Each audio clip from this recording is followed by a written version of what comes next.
deu chateação comigo, pela minha pelo tolice. preconceito, pelo preconceito. Em relação a título, sim, claro. Mário Quintana com Baú de Espantos. Melhor que isso, só o Pedro Nava, o mineiro, lá de Juiz de Fora, com Baú de Ossos, que é um livro de memória. Tá bom. Né, que é um livro, ele é um memorialista estupendo, além de médico também muito bom. Né? Então, Baú de Espantos, eu acho que, vez ou outra, a gente tem que partilhar com as pessoas com as quais a gente convive a possibilidade de ter ali a abertura do seu baú de espantos. Você está falando da questão da biografia e de o que deixaram essas figuras, né?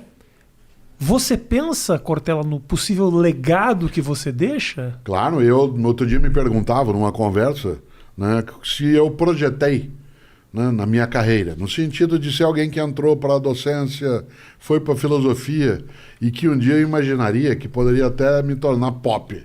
Né? Afinal de contas, Você ser pop. Muito pop. Ser pop com filosofia É algo que até poderia se imaginar que poderia sê-lo de algum modo. Mas como professor, né, era uma coisa um pouco estranha. E eu disse o seguinte, nunca eu projetei, coloquei como um plano programado, né, de atividades.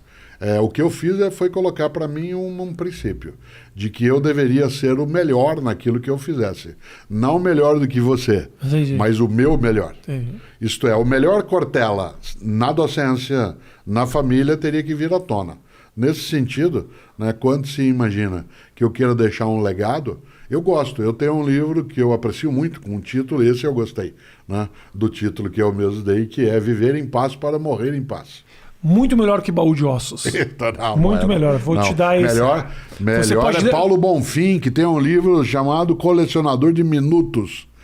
Pá, É bom esse também. Colecionador de Minutos. Não, qual era olha o primeiro? só. Qual era o do Mário Quintana? O Mário Quintana não é muito bom. Calma aí. Qual que era? Não é o Colecionador de Ossos. Qual é que é o de Do antes? quê? Baú de Espantos? Baú de Espantos é muito bom. Não, Baú de Espantos é coisa Esse de é bom, gênio. esse é bom. Coisa de gênio. Né? E o grande Mário Quintana, que aliás foi meu grande inspirador em várias coisas. 3 dos meus livros foram inspirados nele, porque ele lançou em 1973, e aí você não tinha nascido. Não. Eu estava no primeiro ano da universidade, fazendo filosofia. Ele lançou um livro que eram as colunas dele, né, no jornal que ele publicava em Porto Alegre, e o livro se chama Caderno H, que é sobre filosofia do cotidiano. E aí eu acabei um dia fazendo. Aí voltando ao teu ponto anterior, né, penso eu no legado, no livro Viver em Paz para Morrer em Paz, eu tenho um subtítulo no livro que é Se Você Não Existisse, Que Falta Faria? Que é uma coisa a não ser, deve ser pensada... Infelizmente eu penso nisso um pouco demais. Pois é. Não deve ser pensado em excesso, tem que ser pensado com moderação, jamais após beber alguma coisa, nunca em estado de tristeza, mas deve ser pensado vez ou outra. E eu sempre digo que se eu não existisse, eu quero fazer falta. Né? Eu quero fazer falta, esse é o meu legado. Eu quero que no dia que eu me for, que diga assim, poxa, o Cortella faz falta, ele podia estar aqui com a gente, nessa situação, nessa circunstância, como professor, como pai, como marido, como cidadão, como profissional, como amigo. Então, esse é o sentido. Boa. O Mário Quintana, que nós citamos, mandou escrever no túmulo dele, eu não estou aqui. Né? Eu não estou aqui. Isso aparece, eu cito isso nesse livro, Sim. Viver em Paz para Morrer em Paz, porque ele morreu, o Mário Quintana, na mesma semana que o Ayrton Senna, né? Morreu no dia 5 de maio de 1994. O Senna morreu domingo e o Quintana na quinta-feira. Né? E, claro... Ofuscou um pouco a morte do Mário Quintana. Exatamente. É uma pessoa que seria mais... Né? Eu pego uma pessoa que eu lembro muito com grande energia, a gente falava de reencarnacionismo, né? Ou de a questão da transmigração de alma, ou o que for. Uma pessoa admirável, que eu tenho uma admiração imensa, é Chico Xavier. Chico Xavier morreu em 2002, no dia que nós ganhamos o Penta. Certo?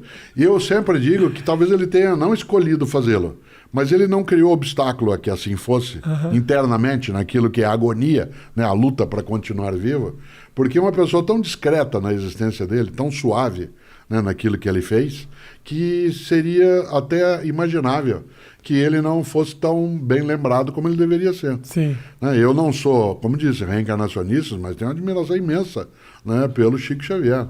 Alguém que passou a vida lidando com a maior dificuldade nossa, que é a morte. É. Né? E o fez de forma partilhante.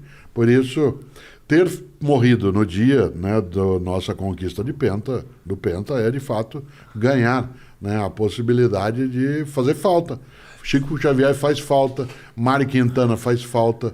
Várias vezes eu encontrei, quando ia a Porto Alegre, Mário Quintana andando ali na Rua dos Andrados, ali na Rua, na Rua da Praia, ele caminhando, né, sempre, às vezes com a sua bengala, ele que morou tanto tempo ali perto da praça. Ele morava naquele prédio da Casa de Cultura, não morava? A Casa de Cultura foi criada onde ele morava, ali era um hotel. Exato. Existe outra Casa de Cultura agora. Hotel. Era um hotel, se transformou num shopping center mais popular. Mas era um hotel chamado Majestic. Exato. Né? E ele, sim, dali ele fez muitas coisas. Inclusive o quarto dele foi preservado com algumas das coisas e depois levaram para outro espaço. E eu admiro tanto, né, as ideias de Mário Quintana, porque ele foi capaz, né, de ter uma existência na qual ele faz falta. Então, ele faz falta não só porque ele era um poeta, mas porque ele fez traduções magníficas de outros idiomas, de obras que a gente, sem ele, nós não teríamos tanto encantamento. Né? Então, há pessoas, porque ele era tradutor também, né? Há pessoas que são imprescindíveis. A clássica frase do Brecht, né, ela se aplica muito de verdade a algumas pessoas. O Mário Quintana é uma delas. Poxa, esse papo todo me faz muito pensar sobre essa questão realmente do o legado, né? Eu fico... Porque, inevitavelmente, comunicadores, a gente toca a vida das pessoas de alguma forma. Não tenha dúvida de que você deve receber muita mensagem de gente que fala, eu estava num dia ruim, aí eu ouvi um vídeo teu e isso mudou. Sim. Isso marca a vida dessa pessoa. E a gente, como filósofo, num caso comediante, eu me sinto envaidecido quando eu sinto que eu melhorei de alguma forma a vida de alguém. Como eu repito constantemente, com certeza já piorei também a vida de muita gente. Claro, eu também, eu sou professor. Eu piorei 47 anos de docência, por vários momentos eu encontro pessoas que dizem, um dia você falou uma coisa que mudou a minha vida. E eu fico pensando nessa hora, sem descartar o elogio, naquilo que eu não disse, deveria ter falado, e em coisas que disse que não deveria tê-lo feito. Isso. Né? Claro, evidentemente. Um dos sinais de inteligência é o arrependimento. Nós somos provavelmente o único animal que é capaz de trazer-se do passado que fez para agora e olhar-se, sentir-se tolo. A frase, eu não devia ter falado, ou eu devia ter respondido, ou como é que eu deixei ela fazer isso comigo, ou ele fazer isso comigo, isso é absolutamente no campo da nossa historicidade consciente. Né? É impossível que eu consiga viver sem pensar-me. Né? A ideia de consciência, para imaginar alguém como você, que vive também em palco, né? É você estando no palco, estar sentado na plateia se olhando, né? Vendo o seu próprio desempenho. Né? Esse distanciamento, algumas pessoas bloqueiam, outras são capazes de rever-se, né? Olhar aquilo que conseguiram fazer e seguir com um aprendizado. Mas que, sem dúvida, né, deixar o legado é algo que pode ser feito por algo que se torna, para uma pessoa que se torna importante, ou pode ser apenas, né, você produz um impacto como aquele que atirou no John Lennon, né, em dezembro de 1980, né, e fez por quê? Para ser notado. Há outras formas de ser notado. Você pode ser notado por aquilo que fez e que espalhou vida, protegeu afetos, impediu desertificações, né, das capacidades, e pode ser notado, né, por algumas pessoas que estão à tua volta, te admiram pela tua maldade. Assim? Né, aquilo que é a admiração do horror.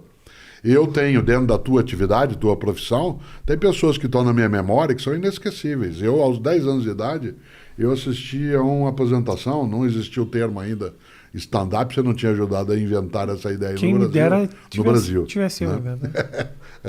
Eu Eu assisti a uma apresentação em Londrina, minha cidade, eu tinha 10 anos, eu saí de lá com 13, num ginásio de esportes, que é o pior lugar para fazer uma apresentação. Uma acústica terrível, quente.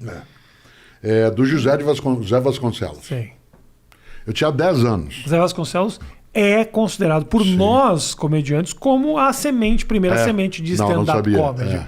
Porque ele já fazia uma coisa mais one-man show. Isso, porque ele tinha os áudios, ele falava, mas eram histórias que não eram piadas, eram histórias... Onde está José Vasconcelos? Em mim.